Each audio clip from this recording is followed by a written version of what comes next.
This character analysis video on Guiding Light's Roger Thorpe on the soap Sanctuary discusses and showcases fictional scenes from sensitive topics such as sexual assault. We understand many may find topics such as these alarming and triggering. We understand that pausing or coming back to this video at a later time may be necessary for some viewers. Keep in mind this video is meant to entertain and possibly educate and inform. Viewer discretion is advised.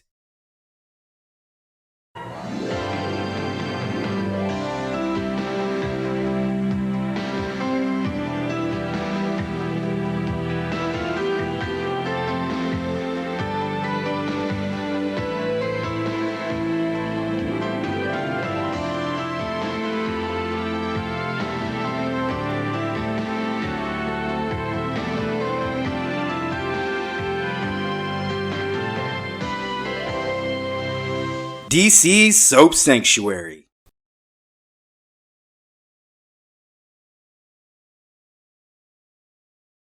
Hey guys, it's DC and welcome to the Soap Sanctuary where all soap lovers are. Finish the rest. Welcome guys. This is my character analysis video of Roger Thorpe from Guiding Light. I have been watching a lot of Guiding Light 1980s episodes these past weeks and I'm in love. I was binge watching for the past 2 weeks. I forgot to watch the current soaps. It was that good. And I don't know what's going to happen, but man, the writing was that good. Pamela Long, man. That lady, man. She know how to write back in the day, man. Come on now, Bible. Come on now, Bible. Alright, now, let's get right into this video, guys. Now, Roger is one of the best villains in all of Springfield. And one of the most controversial for obvious reasons, right? Now, his relationship with Holly was one of the biggest legacies on Guiding Light. Now, the thing is, his assault of Holly was not his first show on the rodeo, right? I believe before that there was Peggy Fletcher and then also Rio Stapleton. These were also women that he was also married to as well. So, he was kind of always basura in some ways, right? Now, it was no secret on Guiding Light that Roger did have a violent streak. He was a violent person, let's be honest, right? But it seemed to have come to a head when he met Holly. This was the moment that made him stick, and people really, I felt like, kind of saw him for who he really was. Take a look. Why the silence? Why so shy? You're the one who always said we should talk more. Come on, I want to hear it from your own sweet lips. I just want to leave here. You wouldn't want to leave if I was Ed, would you? You wouldn't be such a hurry to cut out from me like you're cutting out from my miserable life. You'd probably be in the sack with him right now.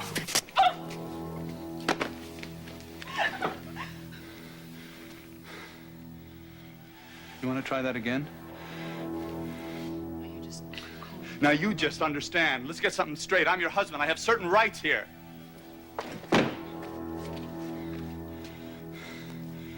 You know, if I were Ed, you wouldn't be in such a hurry to leave. You love him, don't you? I've seen the way you look at him. Every time he comes over here to visit Christina. Don't you ever look at me that way? I wanted to love you. You wouldn't let me. I cared about you. Cared about me! I care about you, Roger. Love will come. Isn't that what you used to say before we were married? If you wanted it, What's interesting is that Holly was married to Ed at first, and then cheated on him with Roger, and the Lindsays saw Roger as a lowlife. And in low-key many ways, he kind of was lowlife. So I can understand why the Lindsays, Holly's family, felt that way about Roger, right? Now, Roger many times would come and go through Springfield so many times, and each time it was like a redemption arc. When he got back after his marriage with Peggy, that was in the redemption arc. After the time the sexual assault of Holly came back another time, it was always like this redemption arc each and every single time that happened with Roger. But I don't think the writers were necessarily trying to redeem him. They were just helping us go through Roger's inner process, right? But obviously over time, I think Roger got to a point where as long as he had Blake and Holly's forgiveness, to hell with everybody else. Now, the thing about it is that every time he came back to town, he always had to make a scene. Once through crashing his daughter's wedding to Philip Spaulding, and then another time when she was a lot younger and trying to kidnap her at a circus, but then he got exposed by Rita Stapleton and he chased her around to the House of Mirrors. Now, here's the thing about Roger. He was a smart villain, right? When he was evading charges after so many of his deaths, he was smart enough where he worked with the CIA, right? Which in a way gave him a pardon and had all the charges against him dropped. And he became somewhat of a businessman after that time period, always wanting to get a piece of Spalding Enterprises. Now, before he was thirsty for Spalding Enterprises, he grew close to Alexandra, who nursed him back to health at one point in time when he was Adam Malek, if you guys remember that. Now, when they got married, she put a clause, I believe it was in their prenup or their marriage agreement, that if Roger cheated on him, he would lose everything. Because at that time, he was the king of the castle. He had all these shares in Spalding. He was married to the Queen of the Hour, Alexandra Spalding herself. He had all these things. But if he was unfaithful, he was to lose it all. And the thing about it is, I think if you kind of have to put that kind of stipulation in a marriage agreement with somebody, I think you kind of already know what type of person you're marrying. Which I think Alexandra knew. She wasn't an idiot. She wasn't an idiot. But at the same time, she wanted some love. She wanted a man. I understand. And I think over time that Roger did grow to have some type of affection for Alexandra. But I believe he was more so in love with her power more than anything else. And during that time, he really wanted Mindy Lewis more than anything else, right? Even though she didn't initially set out to have an affair with Roger, but to be a plant instead, the two really grew to really actually love each other, which was honestly really surprising. Did she say that? She didn't have to. It was very clear. No, she won't do it, Mindy. You didn't see her. You know, she agreed to keep quiet about us. It's one of the things that I insisted on getting in our divorce settlement for your protection. I gave up everything else to her for that promise. It doesn't matter now. She's not thinking. Oh, well, she'll be thinking about her pride. She won't want the world to know that I was in love with you. I'm telling you, Roger, she doesn't care anymore. Oh, she cares. You're young. You're beautiful. She'd be humiliated. Trust me on this. Alex won't say a word. She's all bluff.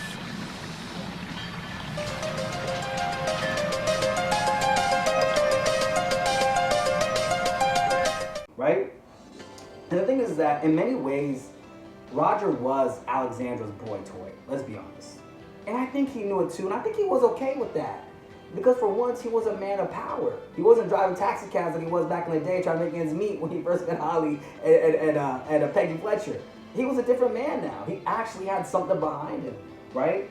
And Mindy, being daddy's little girl, even as a grown-ass woman, I feel like Mindy loved the danger that Roger presented for her until things got to be a little too real. And that was when she had her first miscarriage because of all the stress from their affair. I think it really started to hit her. And then Billy had disowned her at that time too. So she started to sort of see the realities that came with dating Roger Thorpe, you know? And she started to realize, oh my God, like, what am I actually really getting myself into with this man? You know, I've sacrificed so much for him. And Roger's reign of terror was never going to end after that. It was really just beginning. Now, here's the thing. Alan Spalding could say that Roger was a lowlife, but at times, so was Alan himself, right? Because, I mean, he rules up a whole plan for the whole fake Beth back from the dead as a way to extort money from Philip. And if I'm not mistaken, Roger had some type of hand in that, right? It was as well as a guy named Davis and a guy named Bruce. Now, years later, even from that, Alan had Roger seduce Alexandra for exchange of Spalding, for get control back of Spalding, right? This is what he promised him. He promised Roger that if he seduced Alexandra, that he would give him some shares, a little bit of control of Spalding, an executive position, right? But however, Alan went back on his deal and told Alexandra, and you know what she did to Roger. She exposed him. Fair enough, I get it, fair enough. I think Alexandra really did have genuine feelings for Roger. I think she did. But Roger wasn't feeling it like that, you know? Now here's the thing, Roger soon went on a quest for power. And back in the day, from the earlier 90s and before, for the residents of Springfield, Spalding Enterprises was the place to be, right? Like if you worked there, it's like you made it in life. If you worked at Spalding Enterprise, everybody was trying to work at Spalding Enterprises, right? I mean, think of the many people on Guideline that work at Spalding Enterprises. We've got Maureen Bauer. God, who else is? I'm missing some people here. I think Mindy worked at H.B. Lewis Oil. I'm trying to think who else. I know Reva worked at Spalding at one point in time. Roger Thorpe, obviously. Bradley Raines, Beth's stepfather. That was a place to be. If you worked that small, then you made it. He's like, you came up, you were coming up in life. And I think that's what Roger wanted, to once to finally come up. Because he's like, damn, I can't be this low-life Lothario for the rest of my life. I gotta have something going on. And I understand. I understand. I understand. And see, the thing, Roger wanted that. I think he wanted the respect and the reverence that came with working at Spaulding Enterprises. Right? It was something to aspire to in life, right? Because no one really respected him, like I said, besides for Holly and maybe Blake. Maybe them. Maybe them is that. I know his son Hart did not respect him at all. That much I do know, right? Now, his only son, Hart, which there was Sebastian in 2004. Don't try to correct me. There was Sebastian. We'll get to him in a sec. But Hart and him had a complicated relationship, right? He had shot Hart's grandfather, not even realized that was his grandfather at the time, Peter Jessup, right? And there was a time where Hart was trying to gaslight him. And when you're trying to gaslight your father, and he's also trying to gaslight you right back to your girlfriend, I'm sure there's no love lost there, right? Because he tried to get back in with gaslighting Dinah Marlar, which was also his wife at one point in time. Interesting beings, right? But Hart was like Roger in certain ways for me, from what I've seen, is that he was independent and marched on the beat of his own drum. But the difference was that Hart was in touch with his moral compass. A bad boy with a heart of gold. Whereas Roger Thorpe was just a bad boy, bad heart. But, you know, it brings up the question here. Could a character like Roger Thorpe survive in today's daytime soap opera climate? Could he survive? Right? A subscriber brought up an interesting question to me. They brought it up about Kiefer from General Hospital.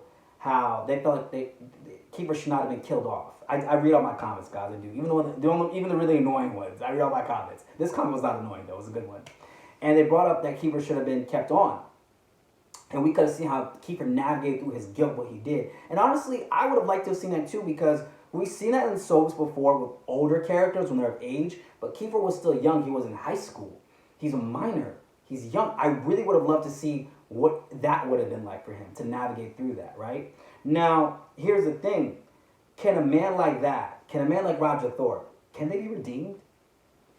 That's an honest question I'm asking in the chat. Can a man like that be redeemed? I'm honestly wondering. Now, can men who do such things be redeemed?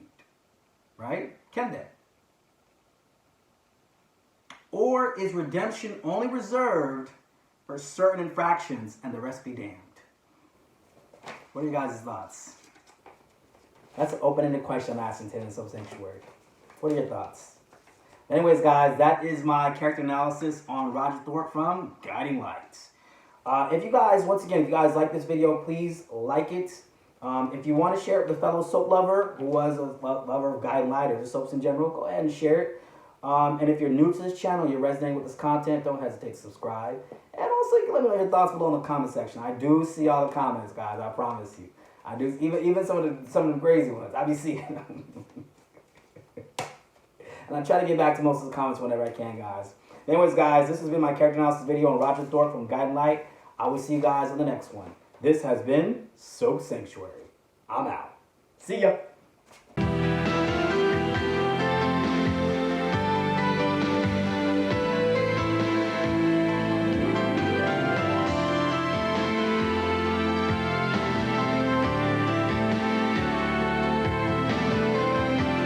This has been Soap Sanctuary.